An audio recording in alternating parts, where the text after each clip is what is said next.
Hi guys! Mabuhay! For today's video, meron na naman tayong panibagong edisyon ng unboxing. Samahan ninyo ako. Tara!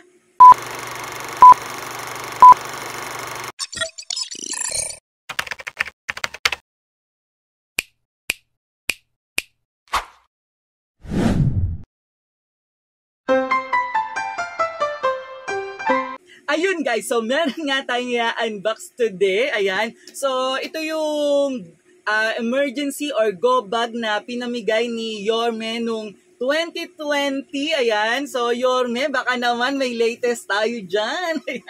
Ayun guys, so itong go bag or parang this emergency go bag, ayan guys. So sobrang importante itong ngayon. Alam niyo naman, 'di ba? Nangyayari sa ating bansa na sunod-sunod yung paglindol, ayan.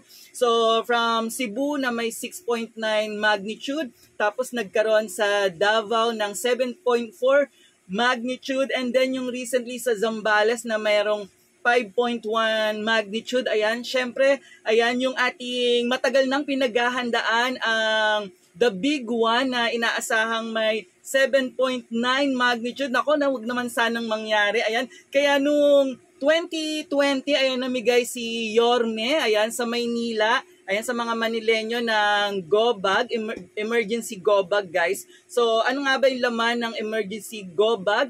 Ayan, so napaka-importante nito ngayon na kailangan lahat tayo ay meron. Kaya naman, sa mga, ayan, sa ating mga LGU, baka naman. Ayan, so sana magkaroon tayo nito lahat. So, tingnan natin kung anong laman nito, guys. So itong go bag natin, ayan. So, napakadali lang naman siyang buksan and waterproof siya. So, yung mga laman nito, guys. So, tingnan natin. Ayan, so meron siyang, ayan, tools and, ayan, yung mga tools na to, guys. So, meron tayo ditong parang Swiss knife. Ayan, tapos, sa natin.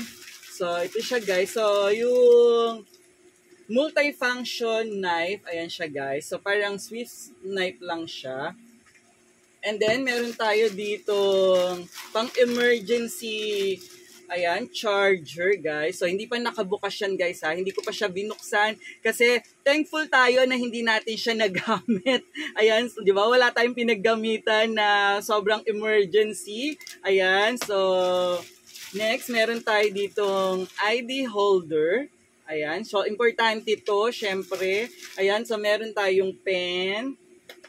Ayan, tapos meron din tayo dito, ayan, rope. Ayan siya, guys. So syempre kailangan natin din yan ng tali. And meron siya dito foam pad. Ayan siya, guys. So pag sa mga injury, ayan. So next, meron pa tayo dito toolkit. Ayan, yung first aid kit. Ayan, guys. So, sa first aid kit natin, ito yung mga laman niya, guys. So, marami siyang laman.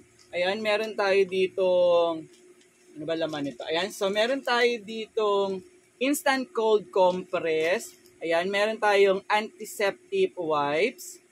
Ayan, so meron din tayo ditong mga antibiotic ointment. Ayan, tapos meron para sa muscle pain. Ayan, tapos meron tayo ditong alcohol pre-pad. Ayan, prep pad, and ano pa ba mga meron tayo dito. Ayan, so mga Medilife. Ayan siya, guys. Tapos meron din tayo ditong, ayan, so parang, so hindi ko alam to, parang ointment din siya, guys. So meron tayong mga tape. Ayan, so meron tayong ganito, guys. So meron tayong gloves. Ayan, glove siya. Tapos, ayan, meron tayong syempre mga bandages. Ayan, so ano ba to? Ayan, butterfly closure. Ayan, gauze pad. Ayan. So meron tayong mga maliit. Tapos, meron din tayo medyo malaki na gauze pad. Ayan. Tapos, ayan, kailangan natin to cotton buds.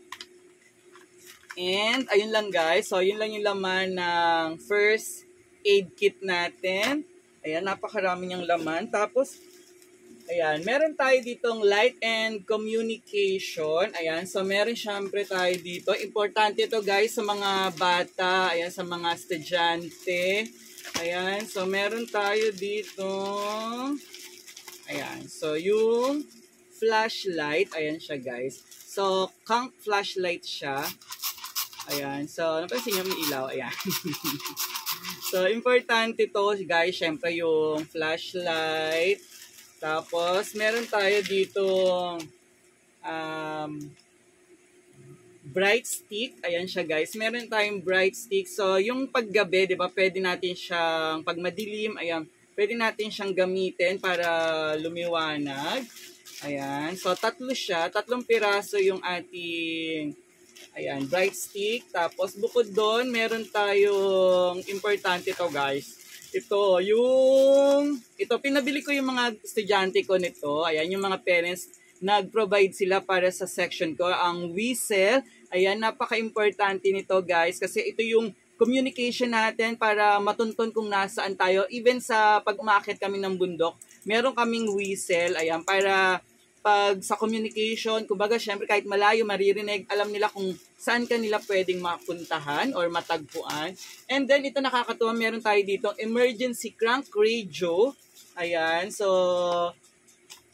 ayan, para alam natin yung mga nangyayari sa paligid. Ayan, kung sakasakali, syempre wag naman sana, ayan, pero maganda na updated tayo sa mga balita na nangyayari, ayan, sa ating paligid. Ayan siya guys, yung mini radio niya. And then, ayan, meron tayo ditong poncho. Ayan. So, itong poncho or yung parang raincoat, ayan, ayan. So, syempre, pag sa mga emergency, ayan, kailangan natin yan.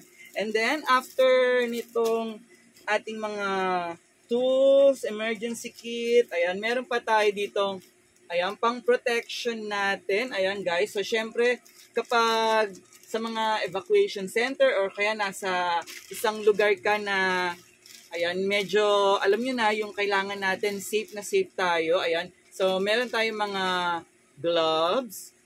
Ayan. Tapos, meron tayo dito emergency blanket. Ayan, nakakatuwa itong emergency blanket, no? E, napaka-importante rin to sa atin. Ayan, lalo-lalo na kung nasa isang lugar tayo, ayan, kailangan natin, syempre, matutulog, magpapahinga, ayan.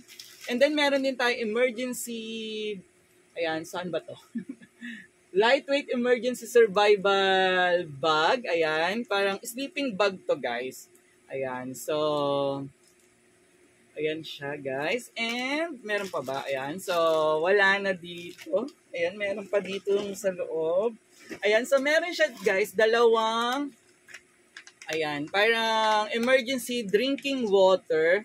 Ayan. Tingnan nyo naman SOS. Medyo ano na to. Expired na siya nung ayan, nung May. So, May expired na to. So, hindi na natin siya pwede talagang gamitin. Kaya, Yorme, baka naman, meron tayong mga pa-emergency kit dyan. Ay, 3 pala. 3 yung ating nabigay na food. Ayan, yung ating emergency drinking water. Ayan, na-expired na. And meron din tayong ayan, so energy bar, ayan guys. So, syempre, hindi may iwasan sa mga emergency, magugutom, walang food. Ayan, so guys, dati tinikman namin to noong 2020. Grabe guys. So, parang wala siyang lasa, pero yung busog mo, yung talagang hindi ka magugutom, ayan. So, grabe, malaking tulong yung ganito. Kaya sana naman sa LGU natin, baka naman.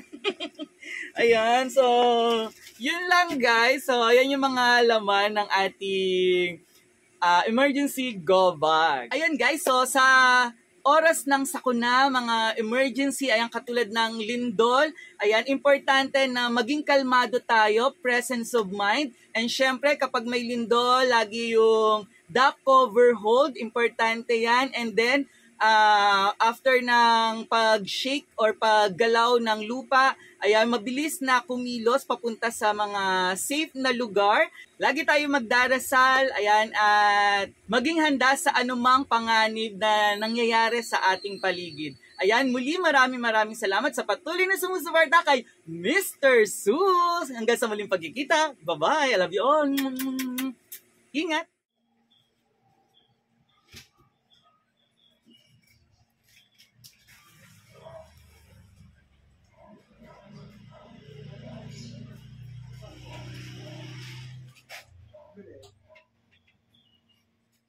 Ano yung kuya?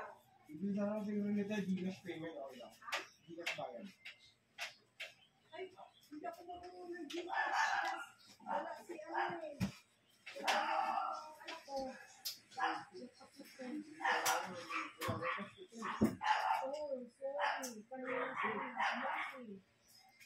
Ano ang number niya, eh?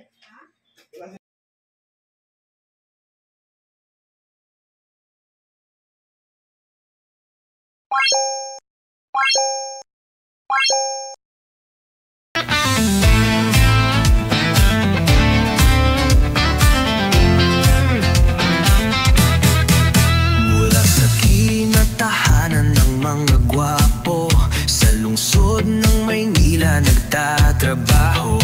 Guro sa asignaturang Filipino, pagmamahal sa bayan ay nasa puso. Sa mundo ng YouTube, full support sa'yo. Mga content niya ay nakakaloko.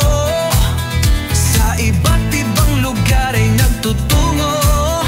Matikman lang ang masarap na totoo. Samahan niyo si Mr. Susuport, todo max tayo.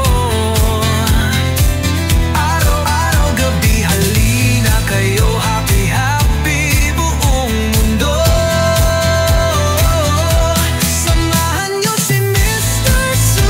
Let's support Mr. Su. Isang ulirang guro sa YouTube. Tara na, let's go.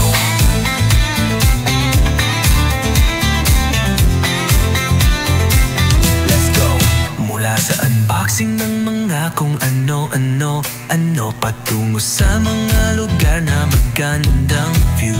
Guro sa asignaturang Filipino, pagmamahal sa bayan ay isa puso mo. Sa mundo ng YouTube, full support sa'yo. Mga content niya ay nakakaloko. Sa iba't ibang lugar ay nagtutungo. Matikman lang ang masarap na totoo. Samahan niyo si